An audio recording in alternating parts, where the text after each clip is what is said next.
Hey guys, it's the Paramedic Coach here, and in this video right here, I'm going to be talking about my best advice for you right now if you're about to walk in to your first day of paramedic school. Let's dive into it.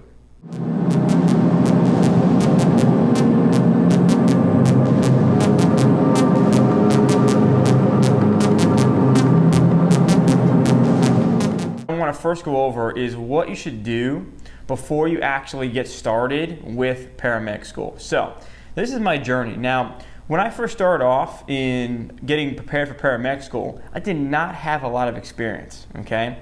So what I did to combat that lack of experience in the field was I studied a lot online to make sure my mind and my written game, if you will, was up to par, meaning that I was able to be in class and be a part of the discussion, not be totally what's going on here, right? I only had experience as a volunteer EMT when I went to med school. Then the first semester of med school, I got a job as an EMT in a big city. So that was good. And from then, my experience just went up with my paramedic schooling, and then boom, right? Graduated as a 21-year-old paramedic, and everything worked out, right?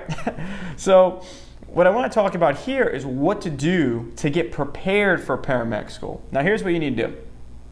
The first thing you need to look into, guys, is what I call EKGs. So there's a website you can use called EKG Skill Stat.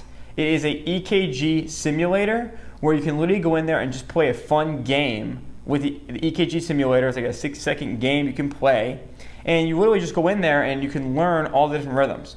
Now, playing the game, you're not going to become a EKG expert like the best paramedic out there, okay? But what you will be able to do is have an intermediate understanding of what the hell is going on. So you're not looking at the rhythm strip like, what the hell is this, okay? You're going to have an idea of what is going on, okay? And you may actually pick up on some things, which is cool. Now, with that being said, once you do that, what I want you to do next and I want you to start getting every single EKG strip from your paramedic partner on the ambulance. So if you're working a volunteer or you're working in an ambulance, there's going to be a paramedic somewhere, okay? Somewhere out there is a paramedic. Either your partner or she's your partner, or they're in a fly car, they come to you, okay? Now, every time you have a strip, say, hey, can I see the rhythm strip? And they're going to say, oh, are you getting ready for med school? You say, yeah. Can I see it? Sure, no problem. Okay, and then you could try and read it. Okay, and over and over and over and over, you'll start to see a pattern. And then same thing with the 12 leads, which we're not going to get into right now. Okay, but I'm just telling you now that hey, later on, when you're in school, tell them, hey, can you print me out the 12 lead? Can I see the 12 lead? Print me out a copy so you can see it, and then try and read it. Okay, the same idea. Now, the next thing I want you to do is start going through the meds. Okay. Again, this is not about becoming an expert before school. School is going to make you the expert. But the idea here is to go from level 0, where I have no idea, to going to intermediate, where I kind of have an idea. Doesn't mean when you kind of have an idea that you're going to be practicing in the field, but what it does mean is that you're going to be more prepared. So when they teach you in school what exactly it is, you're going to become an expert when they teach you in school like this. Instead of you, when they teach you in school, coming in, having no idea. Then when they teach you in school, you kind of have an idea. Then it takes you the whole school to all the way to the end to become an expert. Does that make sense? I hope that makes sense, guys. Comment down below if you have any questions about that, but it's very important. That's how I was able to excel in paramedic school, okay? That's how I was able to get good grades in med school and not have to stress too much about the tests, because I was able to have that upper leg. People are like, who the hell is this guy answering all these questions? So I did these things, and I'm giving them to you right now. Now, what else? The medications. How do we do this? If you have a paramedic partner and you have time, if they're coming in a fly car, I know it can be difficult because they have to go back to shift. But if you have a partner as a paramedic, you need to use them. When you're on shift, find a good paramedic that you can, spend some time with on shift. Say, hey, would you mind quizzing me on some of the meds, or can we go over some of the meds? Can you open the med box and can we go through each med and just tell me what it does so I know what it does? That's all. And if you want to get into dosing, that's okay, fine. But all I want you to do is figure out what it does. So what does aspirin do? Well, you know aspirin already, right? You're an EMT.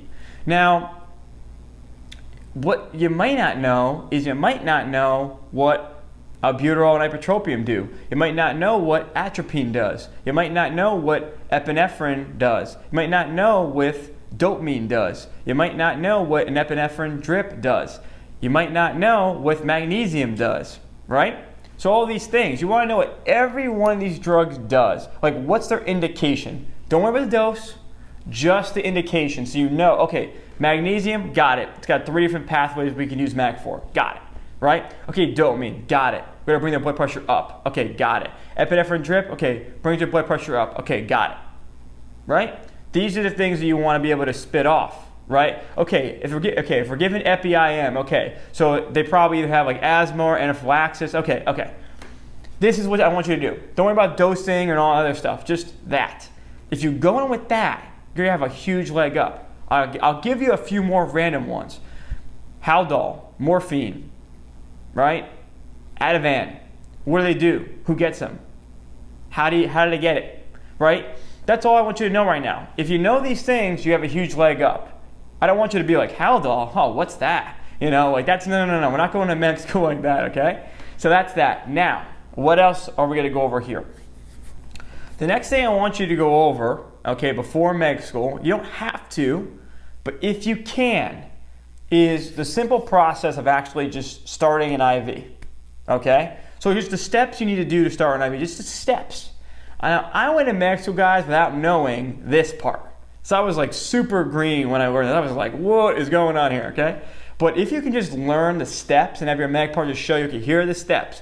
You know, wipe the skin, tourniquet on, find the vein, okay? Just go through the steps. That's just gonna make you feel more comfortable. Because you're, okay, and at least I know the steps. Okay, I'm not saying to do it, you can't do it yet, but just learn the steps. That's gonna help. Now, the final thing that you can do before med school, the most important thing, is learn home medications. You can also do this on the job. So with home medications, you're gonna have like a med list. Think of all your elderly patients have this long 15, 20 page med list. Okay, all these meds are on it, okay? When you go to the nursing home or next time you do a transfer, whatever you're doing, I want you to count how many meds on the med list do you know, how many you don't. Your goal is to be able to, let's say you have 10 meds, for you to know about 9 out of 10 meds. Maybe there's like one med, you're like, I don't know what that is. It's normal, okay? You're not a pharmacist, but you should be able to know like 90% of the meds on a med sheet, basically. And if you can know all of them, that's great, okay? Now, how do you do that? Well, right on the med list, it tells you usually what the drug does, okay?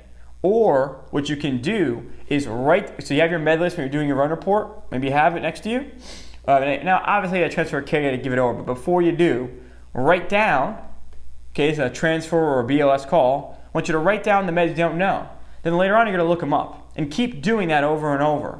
And eventually, that's not going to take very long. Within a few weeks, you're going to know the most common meds. Because there's only so many meds out there for the common ailments. High blood pressure, diabetes, asthma patients, if I didn't say it already, high cholesterol, stuff like that, thyroid issues. Right? These are the most common meds that are rolling around, okay? So if you know those, that's like a bulk of the med list right there, right? Then you have some other common basic meds, right? You have your anxiety meds, depression meds, psych meds. Those are another group. If that's the majority of medication that people are taking out there, okay? So if we get those down, let's recap. EKGs, EMS meds, home meds, and then the final part is the IV, this is the basics of how to start an IV. Now, where do you get all the information? Well, the first place you get that information is your partner. What if you don't have this information available for your partner, or they don't want to do it, or they're not like that? This is why I created the Paramedic Coach course, okay? It's all online. You don't have to do it during shift if you're busy or whatever, okay? This is what I did to train numerous EMTs that were my partner that were going to be paramedics. So what I've done is I put 100 videos into an online course, and I call it the Paramedic Coach course. The first section of the course goes through EMT basics, and the rest of the course is all about becoming EMT to paramedic. So I go over everything that I did with my EMT partners to prepare them for paramedic school inside the Paramedic Coach course. So if you want to learn more as an EMT, or if you want to actually get more knowledge going into paramedic school, follow these tips, and down below in the description is going to be access to my course. It's only $49 for the course. It's 100 of my best video content. So guys, hope you enjoy that, and guys, I will see you on the next video. Be sure to like and subscribe, and thank you for supporting this channel. You guys are awesome, and I'll see you next time. Thanks for watching, guys.